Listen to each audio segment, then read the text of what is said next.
નમસ્તે પ્રેક્ષક મિત્રો, નમસ્તે અપેક્ષાબેન. બાળ વિકાસ કેવી રીતે થાય એ વિશે વિભિન્ન તજજ્ઞોના મંતવ્યો અને એમના સેશન્સ આપણે પ્રસારિત કરી રહ્યા છીએ વંદે ગુજરાત ચેનલ પરથી, અને ચિલ્ડ્રન્સ રિસર્ચ યુનિવર્સિટી એમાં પોતાનું યોગદાન આપી રહી છે. તો જ્યારે આ શ્રેણીમાં વિવિધ તજજ્ઞોની સેવાઓનો આપણે લાભ લઈ રહ્યા છીએ, ત્યારે આજે મારી સાથે એવા જ એક વિદ્વાન તજજ્ઞ ઉપસ્થિત છે, જેમને હું ચિલ્ડ્રન્સ રિસર્ચ યુનિવર્સિટી વતી હૃદયપૂર્વક આવકારું છું. તેમનો હું ટૂંકાણમાં પરિચય આપું તો ડૉક્ટર અપેક્ષાબેન વ્યાસ, કે જેઓ જામનગરની આયુર્વેદ શિક્ષણ અને સંશોધન સંસ્થાનમાં બાળરોગ વિભાગના તજજ્ઞ અને એસોસિએટ પ્રોફેસર તરીકે સેવાઓ બજાવી રહ્યા છે. તો બાળકોને રહેવાનો, રમવાનો રૂમ કેવો હોવો જોઈએ, બાળકોને કેવા વાતાવરણમાં રહેવું ગમે અને આદર્શ પરિસ્થિતિ કેવી હોઈ શકે, આ વિષય પર કુમારાગાર એ વિષય પર આયુર્વેદમાં ઘણું બધું સંશોધન થયેલું છે. એ વિષયમાં આજે આપણે ડૉક્ટર અપેક્ષાબેન વ્યાસના વિચારો લઈશું અને એમને અનુસરવાનો ચોક્કસપણે અમલ કરીશું. તો અપેક્ષાબેન, હું આપને નમ્ર વિનંતી કરું, આપ આપનું જ્ઞાન અમારા સૌ પ્રેક્ષક મિત્રો સુધી ફેલાવો અને સૌને એનો લાભ આપો. અપેક્ષાબેન. નમસ્કાર સૌ દર્શક મિત્રો અને યાદ મેમ, ચિલ્ડ્રન્સ યુનિવર્સિટીનો હું હૃદયપૂર્વક આભાર માનું છું, જેના થકી મને બાળકોના વાલીઓ અને પરિવારજનો સાથે સીધા સંપર્કમાં આવવાનો સુંદર મોકો મળ્યો છે.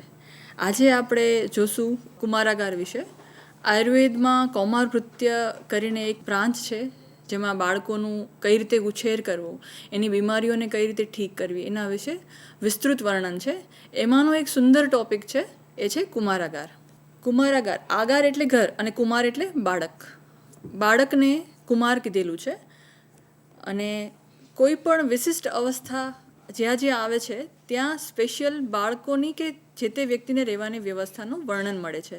ડિલિવરી થાય એટલે સૂતિકાગાર, પછી ઓપરેશન હોય તો વ્રણિતાગાર, ઓપરેશનવાળા દર્દીઓને જ્યાં રાખવામાં આવેલા હોય. બીમાર પેશન્ટ એટલે કે રુગ્ણ, રોગી જ્યાં છે એને રુગ્ણાગાર. એવી જ રીતે એક નાનું બાળક માતાથી જ્યારે અલગ થાય, મોટું થતું જાય, એ પ્રમાણે એના વિકાસના તબક્કામાં એની રહેવાની વ્યવસ્થા કઈ રીતે હોવી જોઈએ, કેવી હોવી જોઈએ, એનું વિસ્તૃત વર્ણન આયુર્વેદમાં આપેલું છે અને એના રિલેટેડ વિવિધ વિષયોને આજે આપણે જોશું. કુમારાગાર એટલે આયુર્વેદ સાહિત્યમાં બાળકો માટે રચાયેલ એક વિશિષ્ટ વિસ્તાર. અત્યારના સમય પ્રમાણે આપણે જોઈએ તો એના અલગ અલગ અર્થઘટન કરીને આપણે સમજી શકાય કે કુમારાગાર એટલે એનું સિમિલારિટી એટલે કે સરખામણી કોની સાથે કરી શકાય, તો કે બાળકો માટેનો રૂમ. આપણે મોટા ઘરમાં એક ચિલ્ડ્રન્સ રૂમ સ્પેશિયલ બનાવતા હોય છે, તો એ પણ સમજી શકાય છે. બાળકો માટેનો રમતનો વિસ્તાર, આપણે પ્લે એરિયા કહીએ, કોઈ પણ સોસાયટીમાં એક બાળકો માટેનો રમવા માટેનો અલગ વિસ્તાર આપેલો હોય છે, એનાથી આપણે સમજી શકાય છે. ઘણા લોકો એના હોસ્પિટલનો બાળકો માટેનો વિભાગને પણ કન્સિડર કરે છે અને એનઆઈસીયુ, જેમાં નાના બાળકોને વિશિષ્ટ કેર આપવામાં આવે છે, એ પણ. પણ એનો સૌથી યોગ્ય અને વ્યવસ્થિત રીતે આપણે સરખામણી કરવાનું જોઈએ તો અત્યારે ડે કેર સેન્ટર છે, પ્લે હાઉસ છે અને સ્કૂલમાં નાના ભૂલકાઓ જ્યાં જાય છે, એ નર્સરી, એલકેજી વગેરે, તો એને સૌથી વધારે સરખાવી શકાય છે. હવે પછીનું આપણે એનું વર્ણન જોઈએ તો આચાર્ય વાઘભટ્ટે બહુ સરસ રીતે સમજાવેલું છે. કુમારાગારનું વર્ણન કરતાં કીધેલું છે કે પ્રશસ્ત વાસ્તુ શરણમ સજ્જોપકરણ સૂચિ નિર્વાતમ ચ પ્રવાતમ ચ વૃદ્ધ સ્ત્રી વૈદ્ય સેવિતમ. કેવું હોવું જોઈએ એની ડિટેલ ચર્ચા આયુર્વેદમાં અષ્ટાંગ હૃદયમાં આચાર્ય વાઘભટ્ટે કરેલી છે. આચાર્ય ચરક સંહિતામાં સમજાવે છે કે કુમારાગાર વિધિ કઈ રીતે બનાવવું, શું શું વસ્તુનું ધ્યાન રાખવાનું, કઈ કઈ ફેસિલિટી, શું શું સુવિધાઓ હોવી જોઈએ, સ્ટાફ કેટલો હોવો જોઈએ, સ્ટાફ કેવો હોવો જોઈએ, આ બધી જ વસ્તુનું એકદમ ડિટેલમાં વર્ણન આયુર્વેદમાં આપેલું છે. હવે એક એક મુદ્દાઓને આપણે સમજીએ અને જોઈએ તો કુમારાગારમાં જે કીધેલું છે કે પ્રશસ્ત વાસ્તુ શરણમ, વાસ્તુ પ્રમાણે બનાવેલું હોય. આપણે કોઈ પણ ઘર બનાવીએ, કોઈ પણ જગ્યા ઉપર આપણે પોતાનું એક ઘર બનાવવા જઈએ તો આપણે બધું જોઈએ છીએ કે વાસ્તુ પ્રમાણેની દિશા બધું બરોબર છે કે નહીં, જમીન બરોબર છે કે નહીં. એવી જ રીતે કુમારાગાર જ્યારે બનાવવાનું છે તો એ વાસ્તુ પ્રમાણે હોવું જોઈએ. સજ્જોપકરણ સૂચિ, બાળકની જ્યાં રાખવાનું છે, આખો દિવસ રહેશે એના માટે જરૂરી બધી જ સુખ સુવિધાઓ, બધા સાધનો પૂરતા પ્રમાણમાં હોવા જોઈએ અને એકદમ ક્લીન હોવું જોઈએ. આયુર્વેદમાં સ્વચ્છતાને એકદમ મહત્ત્વ આપવામાં આવેલું છે અને બાળક માટે જે જે વસ્તુ કીધેલી છે દરેક જગ્યાએ સૂચિ એટલે કે સ્વચ્છતા એને ખૂબ જ પ્રાધાન્ય રીતે વર્ણવેલ છે. નિર્વાતમ ચ પ્રવાતમ, વેન્ટિલેશન, હવા ઉજાસ એના એવા હોવા જોઈએ કે વ્યવસ્થિત હવા એને એ જગ્યાએ વાતાવરણ સરખું રહે હવાના કારણે. નિર્વાતમ ચ પ્રવાતમ, ત્યાં હવા ઉજાસ વ્યવસ્થિત હોવા જોઈએ. વૃદ્ધ સ્ત્રી વૈદ્ય સેવિતમ, કુમારાગારમાં વૃદ્ધ સ્ત્રીઓ હોવી જોઈએ એનું ધ્યાન રાખવા માટે. વૈદ્ય, દરેક જગ્યાએ એક વૈદ્ય એટલે કે બાળકોના ડૉક્ટરની વ્યવસ્થા રાખવામાં આવેલ છે. નિર્મતખૂણ આખું, ત્યાં ઉંદર, માખી, મચ્છર અને એ બધા જીવજંતુઓ ન હોય એવી જગ્યા હોવી જોઈએ.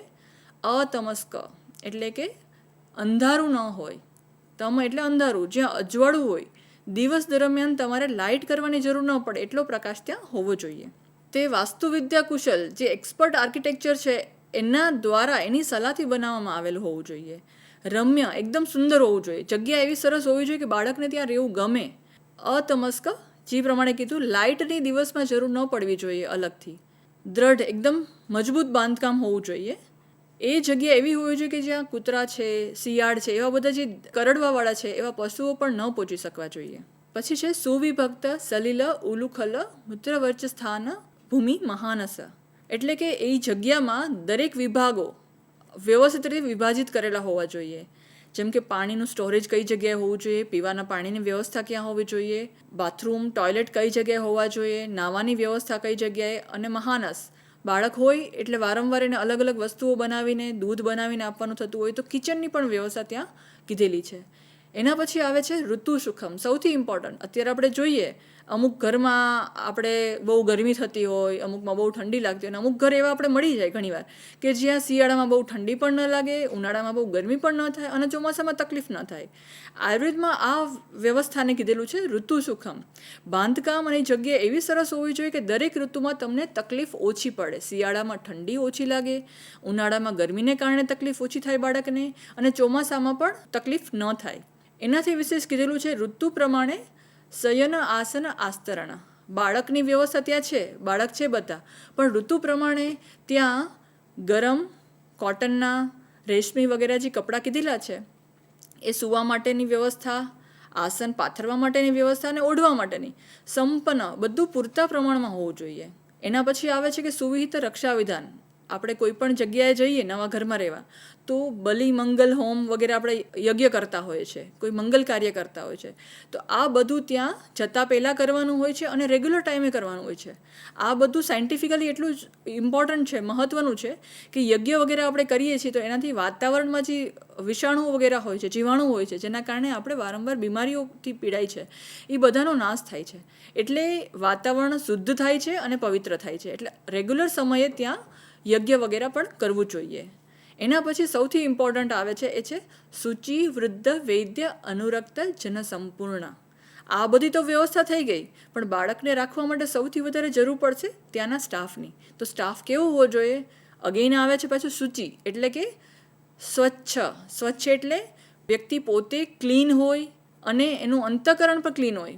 અંતઃ અને બાહ્ય સૂચિને જોવાનું છે. એટલે માણસ બહારથી ચોખ્ખો દેખાતો હોય પણ માનસિક રીતે એ સ્વચ્છ હોવો જોઈએ, એટલે કે વ્યવસ્થિત હોવો જોઈએ, તો એ બાળકની સારી રીતે ટેક કેર કરી શકે. વૃદ્ધ શેના માટે? યંગ એજ હોય, નાના બાળકો હોય, અને નાની એજમાં આપણે જોઈએ છીએ અત્યારે ડે કેર સેન્ટરમાં ઘણા બધા આપણે ન્યૂઝમાં પણ જોતા હોઈએ છીએ કે 15-20 વર્ષની નાની નાની છોકરીઓ હોય, નાનું છોકરું રડતું હોય તો ક્યારેક એને મારી લે. આપણે બધું ન્યૂઝમાં આવે જ છે. ડે કેર સેન્ટરમાં જેમ જેમ આપણે અર્બન થતા જઈએ છીએ, શેરીમાં માતા પિતા જોબ કરતા હોય એટલે ડે કેર સેન્ટરમાં બાળકને રાખવાની ફરજ બને છે એની, એટલે રાખવું પડે છે. ત્યારે સ્ટાફ જો વ્યવસ્થિત હોય તો બાળકનો વિકાસ બહુ સરસ રીતે થાય છે. પણ ક્યારેક ક્યારેક આવા ઇન્સિડન્ટ્સ પણ આપણી સામે આવે છે અને ત્યારે દુઃખ થાય છે કે આવું કેમ. તો એની ઉંમર નથી, વૃદ્ધ વ્યક્તિ છે, એનો એક્સપિરિયન્સ વધારે છે, એ બાળકની સારી રીતે સંભાળ લઈ શકે છે નાના એજ કરતાં. અને વૈદ્ય, અહીંયા બાળકના ડૉક્ટરની એક ઉપસ્થિતિ હોવી જરૂરી છે. એના પછી છે અનુરક્તજન. આ સૌથી વધારે મહત્વનું છે. અનુરક્ત એ જે વ્યક્તિ છે, સ્ટાફ તરીકે જે અપોઇન્ટ થયેલું છે, જે બાળકની ત્યાં દેખરેખ માટેનું છે વ્યક્તિ, એ બાળક ઉછેર માટે અનુરક્ત એટલે અલગથી પ્રેમ ધરાવે છે અને બાળકો બહુ ગમે છે, બાળકોની દરેક વસ્તુ કરવામાં એને આનંદ આવે છે, એવા લોકો ત્યાં હોઈએ એ જરૂરી છે કુમારાગારમાં. આ સફિશિયન્ટ ઓલામાં એટલે પૂરતા પ્રમાણમાં આવા સ્ટાફ હોય એવી જગ્યા હોવી જોઈએ, એને કીધેલું છે કુમારાગાર. આપણે જેમ રચના જોઈએ છે એમ દરેક વસ્તુ આપણે જોઈએ આગળ કે આયુર્વેદમાં વર્ણવેલું છે કે આ જગ્યાએ આ હોવું જોઈએ, આ દિશામાં આ હોવું જોઈએ. નીચે જોઈએ છે કે આવી રીતે સરસ બાળકને આખો દિવસ ત્યાં રહેવું છે તો એને ગમવું જોઈએ, વાતાવરણ પણ સરસ હોવું જોઈએ, ત્યાં બધી વસ્તુઓ પણ એને એટ્રેક્ટ કરે એવી સરસ હોવી જોઈએ અને હવા ઉજાસ પણ એકદમ સરસ હોવા જાય, જેના કારણે બાળકનું સ્વાસ્થ્ય ખૂબ સરસ રીતે જળવાઈ શકે. બધા વચ્ચે જે બાળક રહે છે એનો ઉછેર કંઈક અલગ જ થાય છે, ખાસ કરીને એવા ટીચર્સ, એવા કેરટેકર જે બાળકને બહુ દિલથી ભણાવે છે, તો બાળકને પણ એ બધું શીખવામાં મજા આવે છે. હવે કુમારાગારની સાથે બીજા 2-3 વિષય એવા છે જે કુમારાગારની સાથે સંલગ્ન છે. એમાંનો એક છે કુમારાધાર. કુમારાધાર એટલે બાળકની સાર સંભાળ રાખવાવાળો સ્ટાફ, જે બાળકને સાચવે છે, એને ખાવા પીવાનું ધ્યાન રાખે છે, એની બધી જરૂરિયાત સંભાળે છે. એવા નર્સ અને મેલ નર્સિસ બધાને આપણે કુમારાધારમાં જોઈ શકીએ છીએ.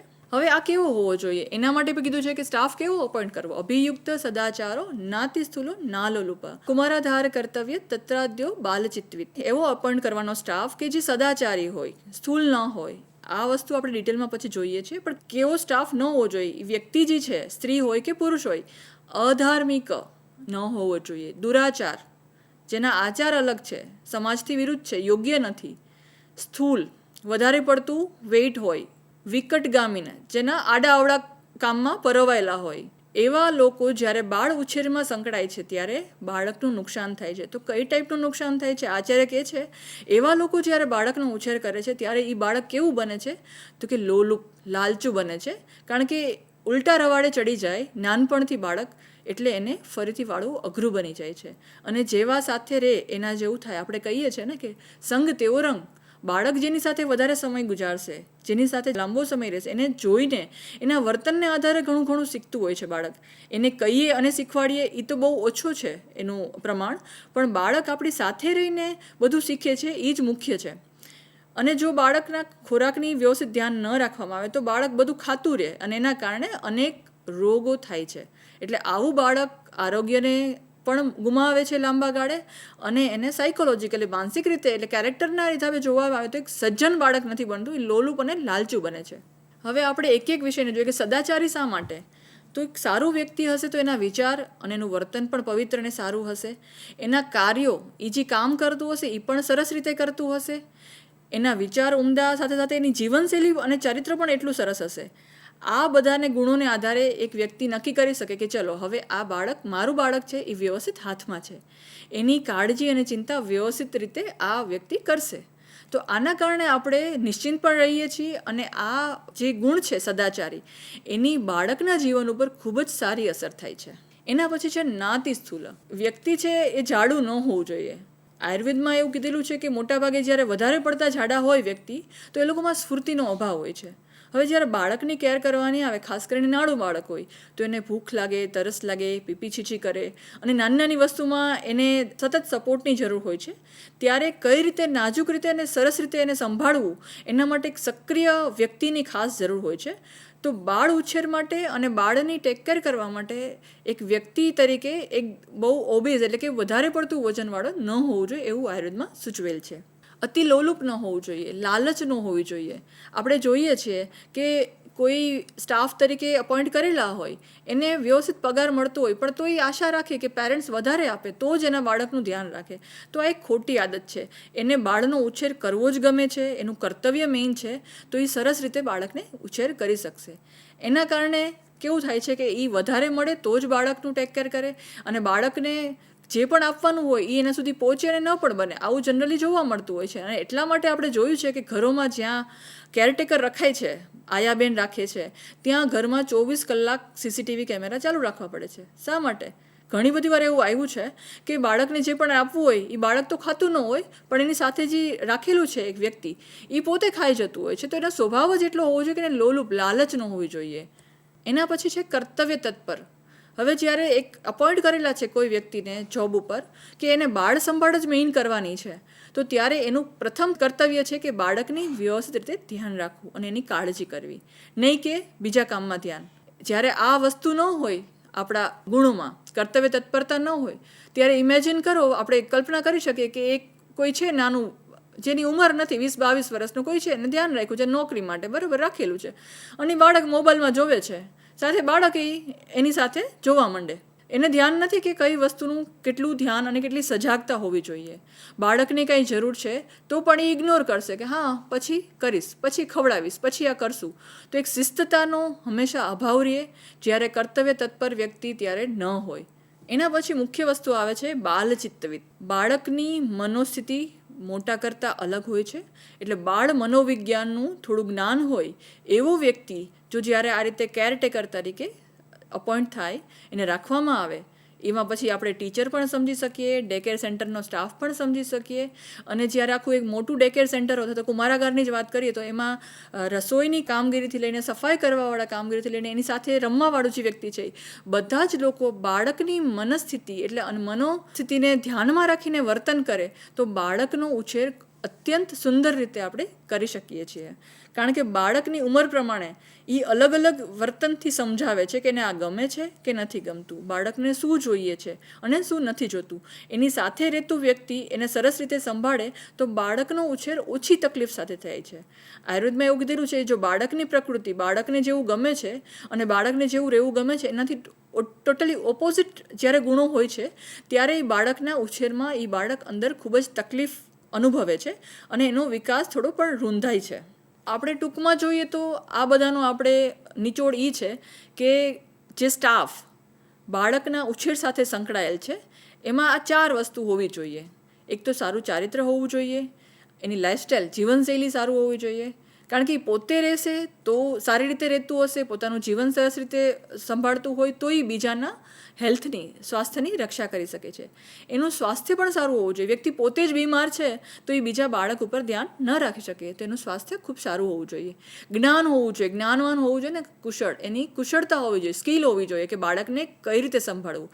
આપણે જોઈ શકીએ છીએ કે અમુક સ્કૂલમાં, આંગણવાડીમાં અમુક ટીચર્સ પાસે બહુ સરસ રીતે બાળક રહેતું હોય અને અમુક પાસે ન રહે, તો એનો મતલબ એ છે કે જે સારી રીતે રહે છે એ સાથે રહેવાનું બાળક પસંદ કરે છે અને એ વ્યક્તિ બાળકને ગમે એ રીતે રહેવાનું વર્તન પસંદ કરે છે. આ બધાની બાળ માનસ ઉપર ખૂબ ઊંડી અસર થતી હોય છે. એના પછી આપણે જોઈએ છીએ કુમારાધાર પછી રમકડાં. રમકડાંનું અલગ જ યોગદાન છે બાળકના વૃદ્ધિ અને વિકાસમાં. એના માટે પણ આયુર્વેદમાં ખૂબ બહોળું વર્ણન આપેલું છે આચાર્ય ચરક અને આચાર્ય વાઘભટ્ટે. અલગ અલગ ટાઈપના હોવા જોઈએ જેને આપણે ડિટેલમાં જોઈએ છીએ. ખાસ કરીને આચાર્ય કાશ્યપે જ્યારે બાળકને બેસાડવું, 6ઠ્ઠા મહિને બાળકને બેસાડવાનું કીધેલું છે, તો એ જગ્યા સાફ કરીને કઈ રીતે વ્યવસ્થા કરવાની એમાં પણ રમકડાનો ઉલ્લેખ મળે છે. આચાર્ય કાશ્યપે જ્યારે બેસાડવાની વ્યવસ્થા કરેલી છે કે બેસાડવું કયા ટાઈમે, તો કે 6 મહિના પૂરા થાય ત્યારે બાળકને બેસાડવાની પ્રેક્ટિસ કરવાની, એને કહેવાય છે ઉપવેશન સંસ્કાર. તો એ ટાઈમે બાળકને જ્યારે બેસાડીએ છીએ ત્યારે પણ રમકડાનો સરસ રીતે ઉલ્લેખ મળે છે. અને એ રમકડામાં અલગ અલગ શેપના, જેમ કે ગાય છે, હાથી, ઘોડા, ગધેડા, માહિશ વગેરે વગેરે શેપના, અલગ અલગ ફ્રૂટના શેપ, અલગ અલગ પક્ષીના શેપના રમકડા બનાવવાના. અને આ રમકડા શેના બનાવવાના, તો કે લોટના, પિષ્ટમય, એટલે બાળક ભૂલથી ખાઈ પણ લે, મોઢામાં પણ નાખે તો પણ એ નુકસાન નહીં કરે.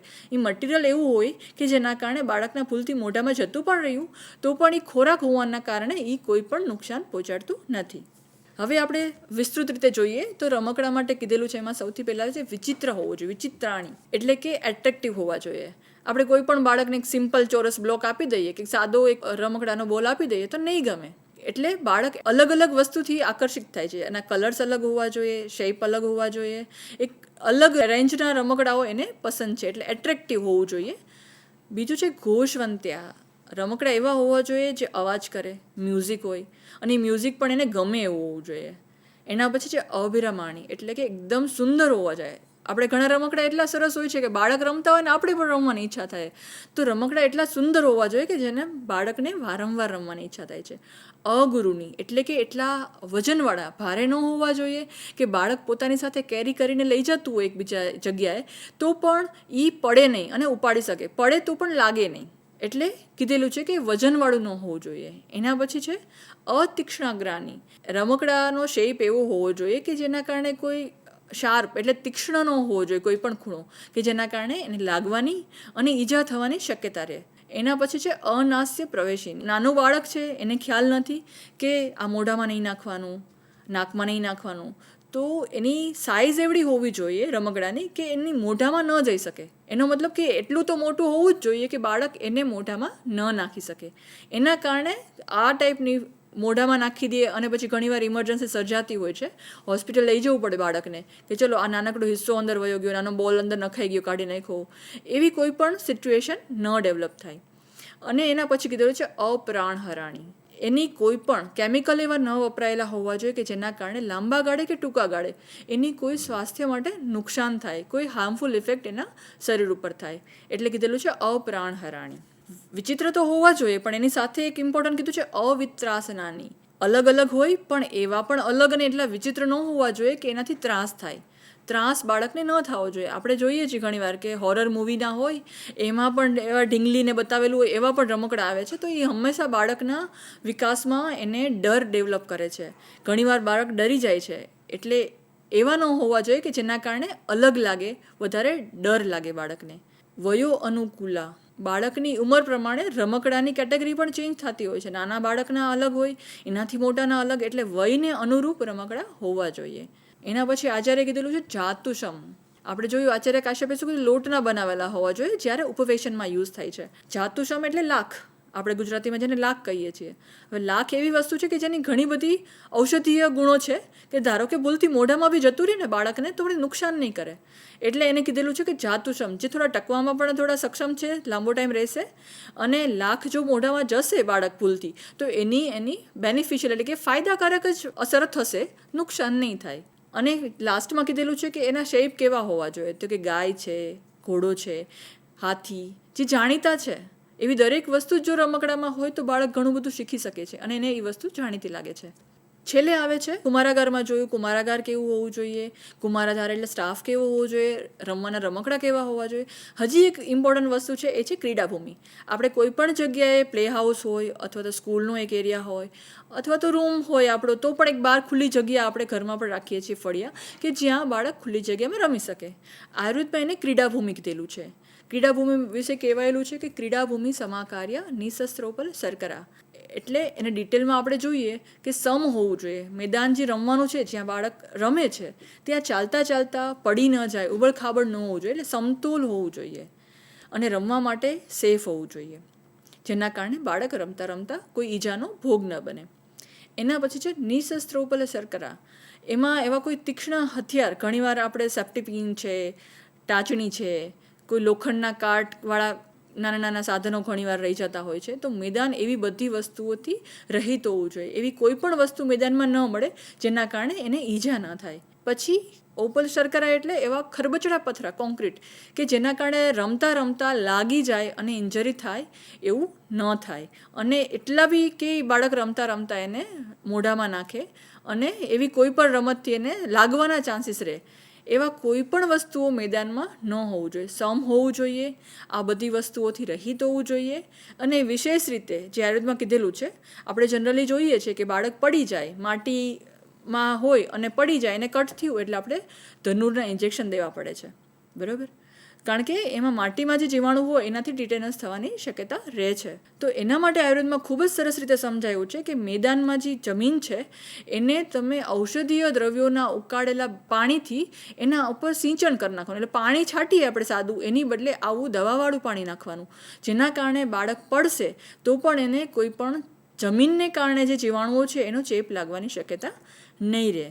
તો એમાં કયા કયા ઔષધો વાપરી શકાય, તો કે આપણે વાવડિંગ સાંભળેલું છે, વાવડિંગ છે, મરી છે, એ બધાનું, અને લીમડાનું પાણી એક ઉત્તમ છે. લીમડો, કડવો લીમડો એવી વસ્તુ છે જે મોટા ભાગે આપણે બધાને મળી જાય છે આપણી આસપાસમાં, આપણા ઘરમાં. તો લીમડાના પાન છે એના ઉકાળી અને એ જગ્યાએ આપણે જો એને રાખી દઈએ, પાણીનો છંટકાવ કરીએ અને પછી સૂકું કરેલું જે મેદાન હોય તો એ બાળક માટે ઉત્તમ પ્લેગ્રાઉન્ડનો રોલ પૂરો પાડે છે.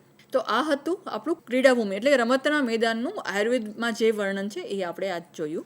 ટૂંકમાં કહીએ તો આ બધી વસ્તુઓ આપણે સંસ્કૃતમાં આપેલી છે એટલે આપણે એટલા ધ્યાનમાં નથી આવતું, પણ અત્યારના સમય પ્રમાણે આપણે સમજીએ કે એ કઈ કઈ વસ્તુઓ છે, તો કઈ જગ્યાએ હોવું જોઈએ, કઈ રીતે બનાવવાનું છે, ઋતુ પ્રમાણે શું શું વ્યવસ્થા ધ્યાનમાં રાખવાની, સ્ટાફ કેવો હોવો જોઈએ, રમકડા કેવા હોવા જોઈએ, ત્યાં રહેવા માટે બાળકની બેસવાની ઓઢવાની એ વ્યવસ્થાનું કેટલું ધ્યાન રાખવામાં આવેલું છે.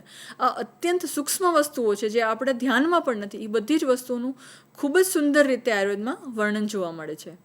નાના બાળકને જ્યારે પૂછવામાં આવે કે આખા ઘરમાં તને સૌથી વધુ ગમતી જગ્યા કઈ, તો અપેક્ષાબેન મને એવું લાગે છે કે એવો જ જવાબ આપશે કે મારો રૂમ.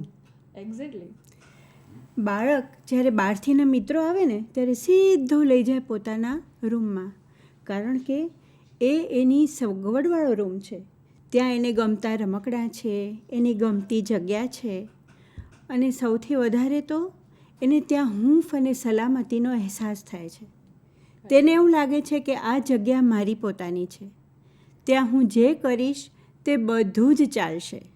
અને પછી તેની માતા અને પરિવારજનો એ ઘર સાફ રાખવામાં ખૂબ મહેનત કરતા હોય છે, કારણ કે બાળકને એ રૂમ ખૂબ ગમે છે. અને એ ખંડ એટલે કુમારાગાર. જામનગરની આયુર્વેદ શિક્ષણ અને સંશોધન સંસ્થાનના બાળરોગ તજજ્ઞ એસોસિએટ પ્રોફેસર ડૉક્ટર અપેક્ષાબેન વ્યાસ, કે જેમણે કુમારાગાર વિશે આટલું સુંદર અને વિસ્તૃત વર્ણન કર્યું, એ વિશે ચિલ્ડ્રન્સ રિસર્ચ યુનિવર્સિટી વતી અપેક્ષાબેન તમારો હું હૃદયપૂર્વક આભાર માનું છું. અને આ જાણકારી આજે આપણા પ્રેક્ષકો સુધી પણ પહોંચી છે એનો વિશેષ આનંદ છે. નમસ્તે.